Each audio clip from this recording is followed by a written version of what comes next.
It's the start of a new year and a chance to recharge your educator battery. Sometimes a little easier said than done, I know. In this episode, which I recorded live at the Neisefeld Annual Conference in Albany, New York, I got a chance to sit down and speak with Will Anderson, and we're going to talk about ways to make sure that your teaching spark is still alive and well. Now, Will is a longtime language teacher and language department administrator, and he's now an associate dean at Hofstra University's School of Education. He shares practical and actionable ways to recharge your educator battery, so let's jump in. Whether you're planning your first lesson or celebrating your 20th year in the language classroom, I understand exactly where you are. I'm Joshua Cabral, and I'm also a language teacher in my 29th year of teaching. Now, I also have the opportunity to support schools and teachers all across the country who are working towards increasing proficiency and building confidence in their students. This is the World Language Classroom Podcast, with over 200 episodes of practical strategies tested in real classrooms just like yours and mine. So let's jump in. Vamos, allons-y. Hello, my friends. Bonjour, mes amis. Hola, mis amigos. Welcome to the World Language Classroom Podcast. I am Joshua Cabral, and thank you so much, as always, for joining me here on the podcast to be introspective about your teaching and to learn some new stuff. I'm really excited because right now I'm recording this episode live in the exhibit hall of the Neisefeld Conference, which is the New York Association for Language Teachers. And we're in Albany, New York, and you can hear the voices around us. Everyone is really excited to be at this conference. And their topic is capitalizing on language, broadening the impact of world language teaching. And there is a ton of that going on here. So today, joining me to have this conversation live is Will Anderson. Now, Will was on the podcast with me on episode 6. Now, this is episode 230. So that was 224 episodes ago, back in September of 2021. I was fresh out of the gate, and those first 10, 15 people that I had on the podcast were people I admired and I trusted and I knew were going to be wonderful, and it has not changed. I still look to Will Anderson for doing incredible stuff. He is incredibly helpful with helping language teachers, assisting language teachers in the classroom, out of the classroom. So he is the perfect person to be joining us here today. On episode 6, we talked about supporting new teachers. And today, we're going to be talking about recharging your educator battery. That's our topic for today.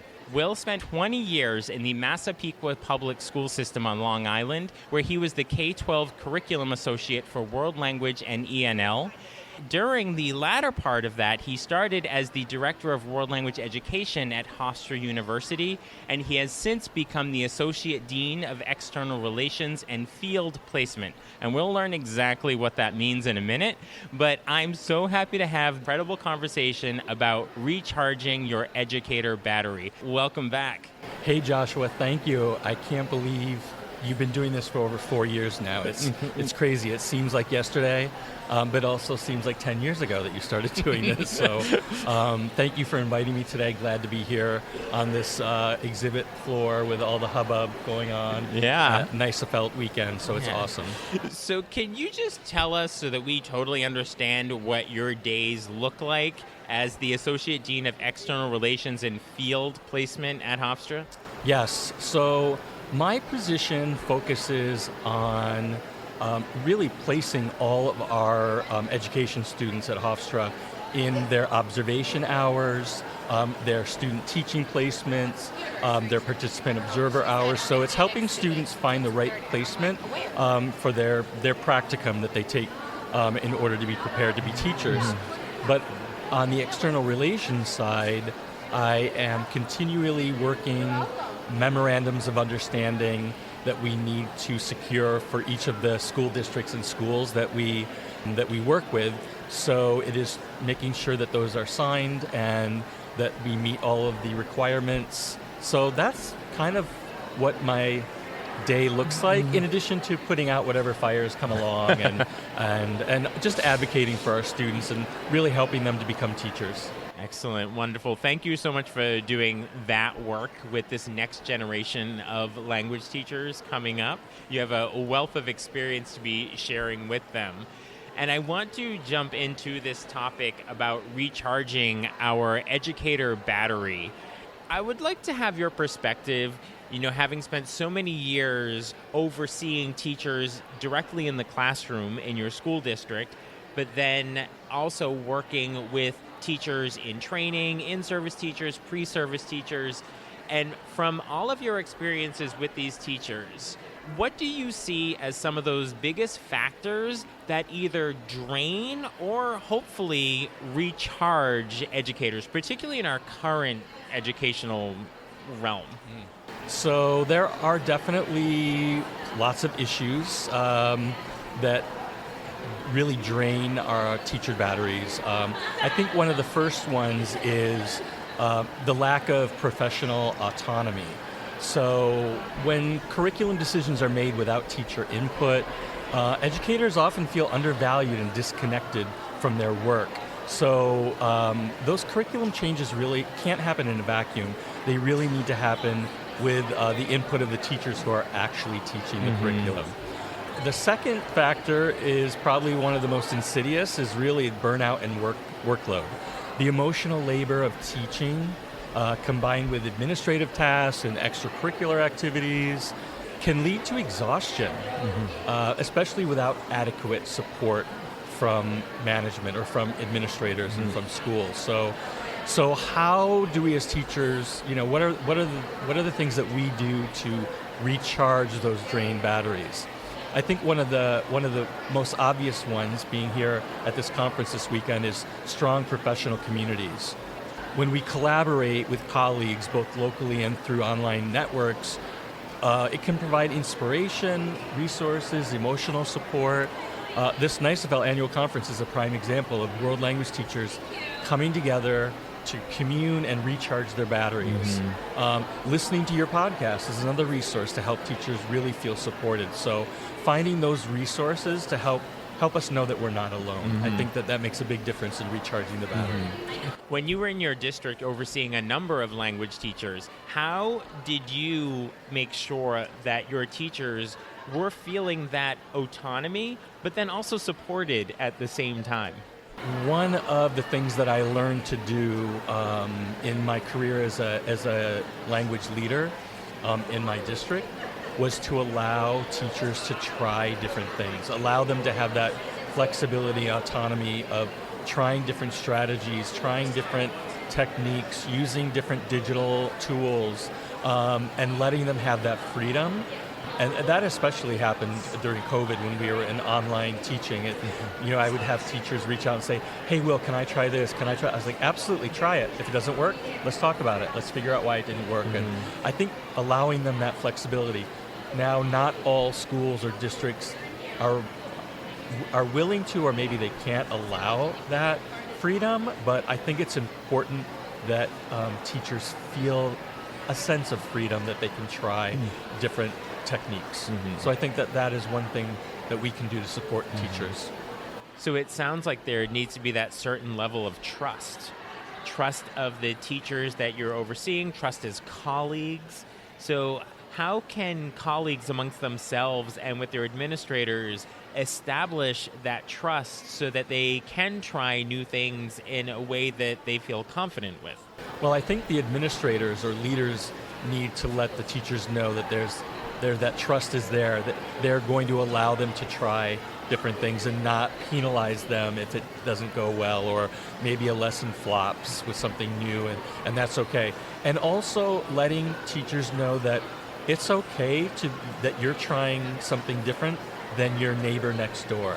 I think oftentimes as teachers we feel either trying to keep up with the Joneses, or oh, I heard that you do this with your students, and what's that like? I think we need to do more of that collaboration, so that it's okay to know, oh, I'm doing something different, but with my own imprint, but it's not too far off of what the other teacher's doing in terms of really focusing on proficiency.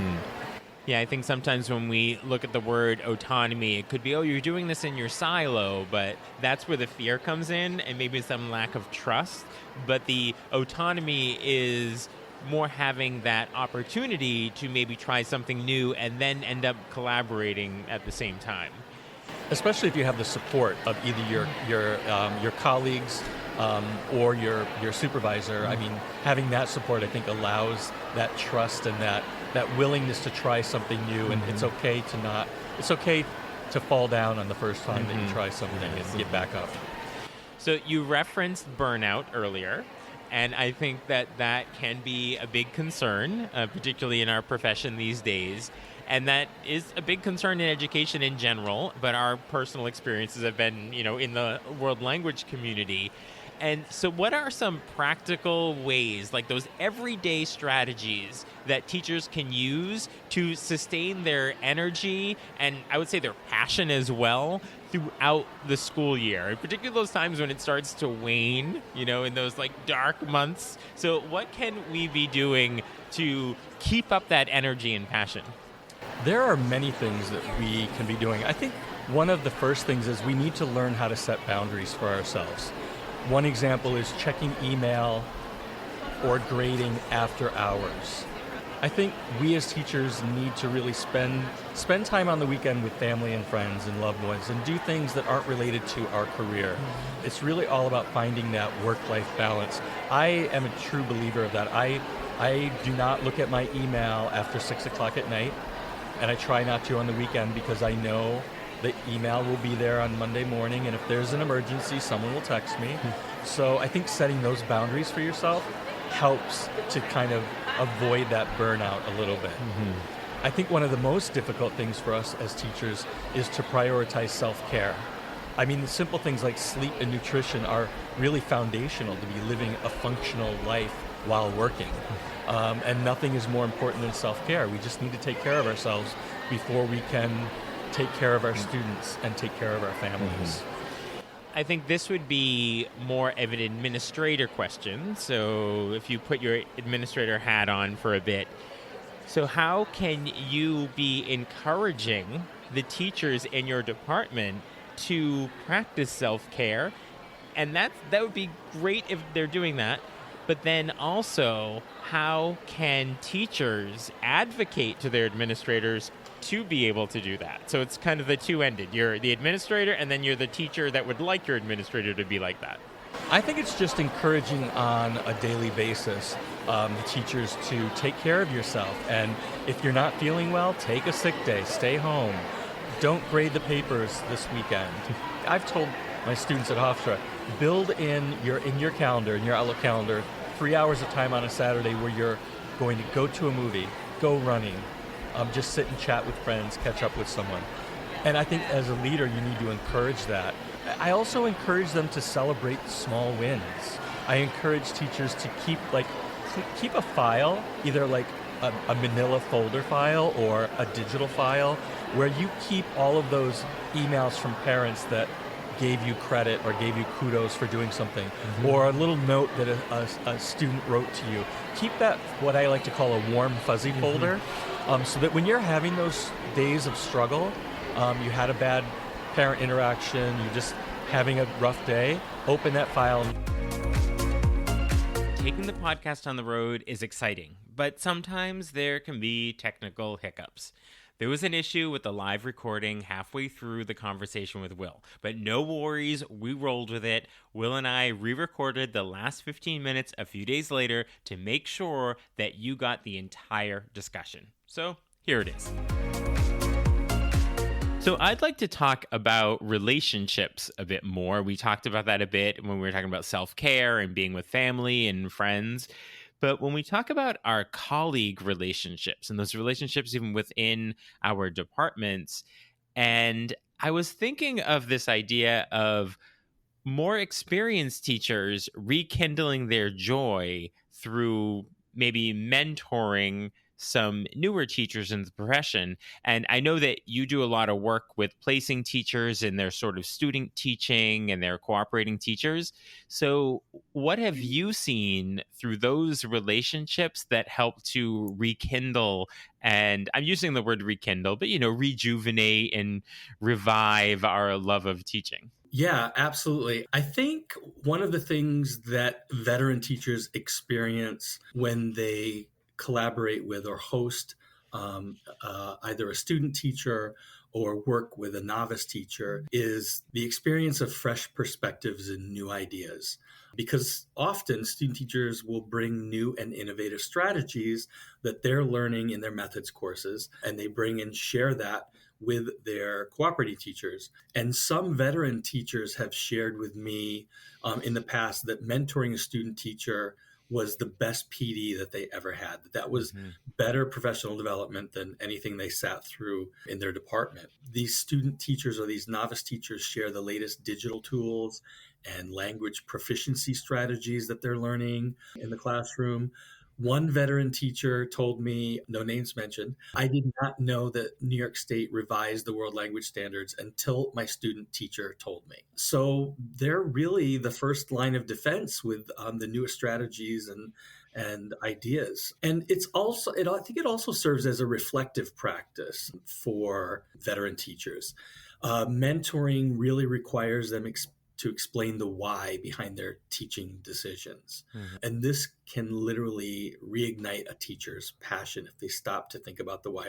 I mean, most veteran teachers, they know the why, they just do it because they've known the why for a long time. But having to explain that why to a new teacher has them stop to think about that again. I think that is re-energizing. And I think finally, the collaborative energy between a veteran teacher and a new teacher or a student teacher can be great synergy in that partnership. That mentor-mentee relationship often leads to dynamic collaboration. Planning lessons together, co-teaching, and exchanging feedback can kind of break that routine that veteran teachers have and bring new energy into the classroom. So I think it's all positive for the veteran teacher that's able to work with a new teacher or host a student teacher.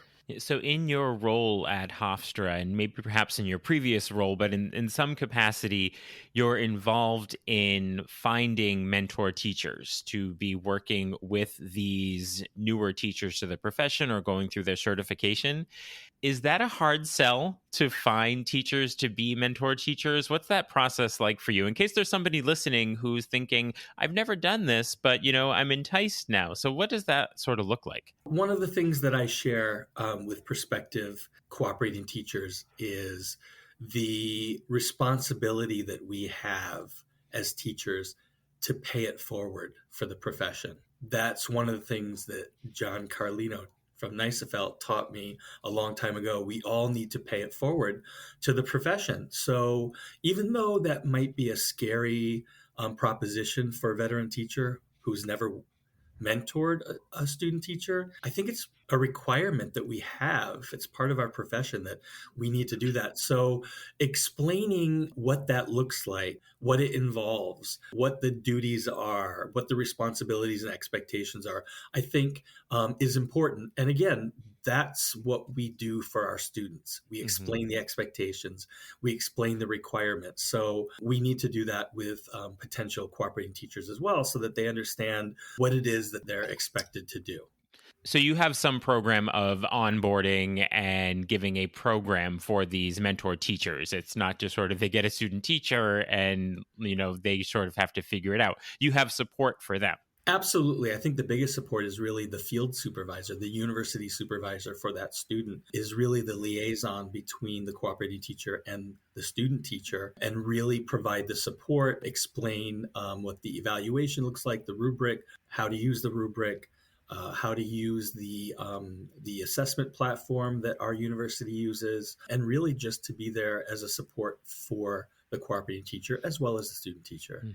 So if we have someone listening right now who is now feeling that they are motivated to pay it forward, as you just said to us, do they just reach out to university programs? How could they possibly get involved, or do they wait to get approached? Well, I think it's a little bit of both. I think some people wait to be tapped on the shoulder. I think other people are very proactive with reaching out to share that they're interested in supporting future teachers. So I would advise someone out there who's listening, who's interested in working with a student teacher, reach out to your local university or college that has a school of education program and say, hey, I'm willing to open my classroom, even if it's just opening my classroom to have the student come in complete 10 hours of observation that are required for one of their courses, or Hmm. maybe stick their toe in the water a little bit by just opening for some observations, Hmm. which may lead to serving as a cooperating teacher down the road. And would you recommend a number of years teaching, or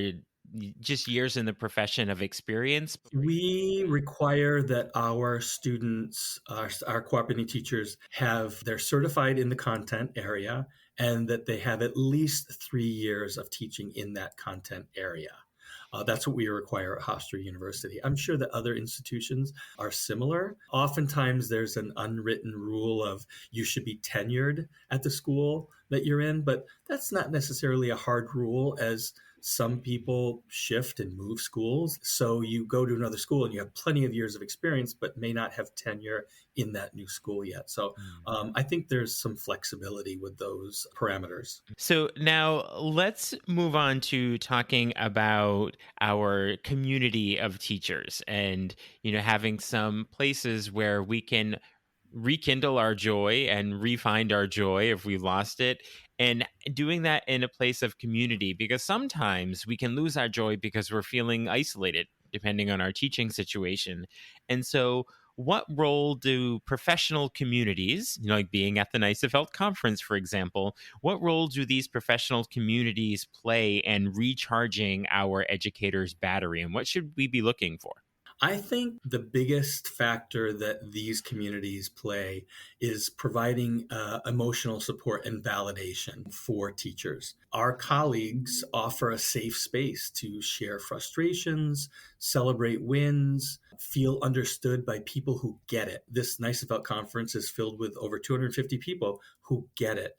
So if you can be in a workshop and listening to your colleagues participate in that workshop, or sitting in the ballroom at lunch and chatting with someone across the table who's experienced the frustration that you had this week, and you're talking about that. I think just being in a place with your tribe, so to speak, just provides that emotional support and the validation that, okay, I'm okay to be upset about that this happened, because this is what makes us upset, or I'm so thrilled that this win happened and what I experienced, and I shared this with a colleague at this conference, and they understood what I was talking about. I think that's probably the biggest takeaway from these professional communities, is just being with others who get it.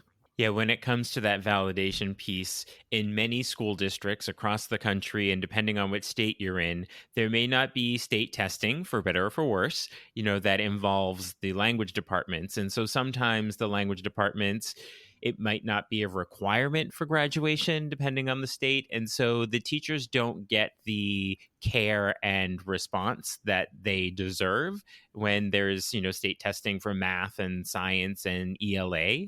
So providing these spaces for these language teacher organizations is really important. And I haven't been to math conferences. I haven't been to the ELA conferences and the science conferences, and I'm sure they're great. And I often hear about the national conferences for math teachers and the national science conferences, and they're big and they're great. But in terms of at the state level, I don't really hear of, sort of the New York State Math Teachers Association, but you see our language teacher associations nationally, regionally, and at the state level. And I think they function so well, and they're so important because they provide that space for language teachers to come together, because they're sometimes not getting that same support in their schools. Any thoughts on that? You're absolutely correct. And I think one of the reasons that is because world language was not considered a core department for so long in so many states across the nation, that world language teachers united and banded together to advocate for themselves, to provide those safe spaces for conferences, to provide our own professional development for one another, that we, of course, we saw the need for it and we led the way. I often hear that the World Language Associations are some of the strongest in terms of their structure, their advocacy, and their support for one another. And I think that that's the reason. And now that we're finally considered core with the other four core, I think that's what helped us get there. I think it's made us stronger. It's made the institutions stronger, the associations of language in each state and the national level and in the regional levels stronger. I hope they stay around, and I always recommend on this podcast, and I champion particularly the state level associations, that you need to be a part of your state level association to have all of these opportunities. And it's a minimal cost to be involved for a year. It might be $50 or something like that. And it gives you these opportunities to go to these events and to have online webinars and be at your state level, and also go to the regionals, go to the nationals, do all of those as well. But the state language associations, I think they're the best thing ever. And you were a member of the New York State Language Association for a number of years as well, correct? Yes, I was president of NYSFL in 2014, and that membership fee is worth every penny that you pay for all the PD, the free webinars. It's so much amazing professional development and scholarships and travel opportunities. Everyone should be joining their state association. Yeah, join your state association, and also get involved and be a board member. Get on the executive board, be a part of the planning. And I had the opportunity in my state of Massachusetts. I was on our board for 8 years, I believe. And I ended up having this role of being the exhibits chair at the conference. So I got to know all the vendors and everybody would come through. And, there are opportunities to learn outside of our just teaching profession and to expand into advocacy and legislation, and also look at sort of the business side of things. So many reasons to get involved. So NYSFL, MAFLA, FLAVA, you name it. There is a language association in your state. Absolutely. Find it. Join. So how about some advice? I love to give advice. And you're a man with a lot of experience, a lot of years in the classroom, and mentoring teachers in a district as well as in a university with training teachers. So if you could give one piece of advice to language teachers about how to stay connected to their why. Why did they start doing this? Why should they keep doing this?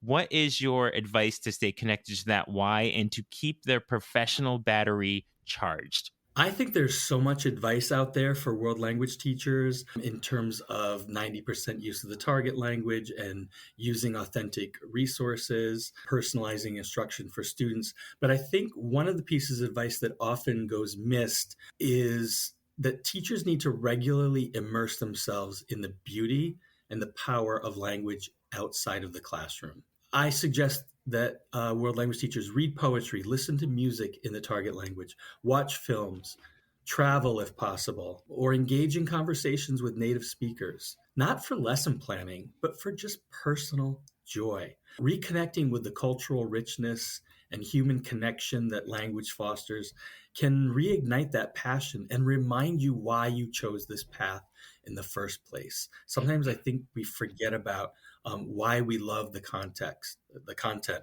and why we're all language nerds, as I like to refer to us. And I think that's important for language teachers to remember and to just really immerse themselves in the culture and the language. Yeah, that loving of the language and culture is so important. I also, again, would say it's something that sets us apart from other content areas, because I don't know that we would have the same conversation with math teachers where we would say, get back into doing math, take a calculus course, figure out why you loved it in the first place. Maybe they are. I don't want to dismiss that. Maybe that is something that happens. But we all teach these languages and teach about these cultures because we love them. So I love that advice to put yourself back into it. Remember why you love it. And so you recommended, the music, and I have to be reminded of that myself sometimes as well. And I'll find new stuff when I'm looking for things for my students and resources, and I'll say, "Oh wow, I'm going to read more of this author now." So thank you for pointing us in that direction. Of course. I want to ask you personally, do you still have your joy after many years in this profession and working with teachers and teaching? Do you still approach it with joy every day? I absolutely do. When I was a K-12 administrator, I loved recruiting, hiring, and mentoring new language teachers and also supporting veteran language teachers.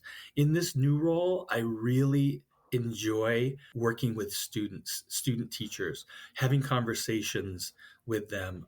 I've just spent the last month and a half interviewing prospective student teachers for the spring semester and just chatting about their experiences so far and trying to find a place, the perfect place for them to complete their student teaching in the spring. And just having those one-on-one conversations with the students, I think really gave me joy and reminded me about being in the classroom again, because I have been out of the classroom for a year now, just under a year. And so I find the joy in working with students and future teachers, just sharing my own passion for teaching. I really find joy in that every day. And I don't see that waning anytime soon. I could keep doing this for another 10, 15 years at least. Okay, well, I'm going to keep asking and seeing if you're still at it, and I'm sure you'll be doing it. And I think you're very much in your happy place right now.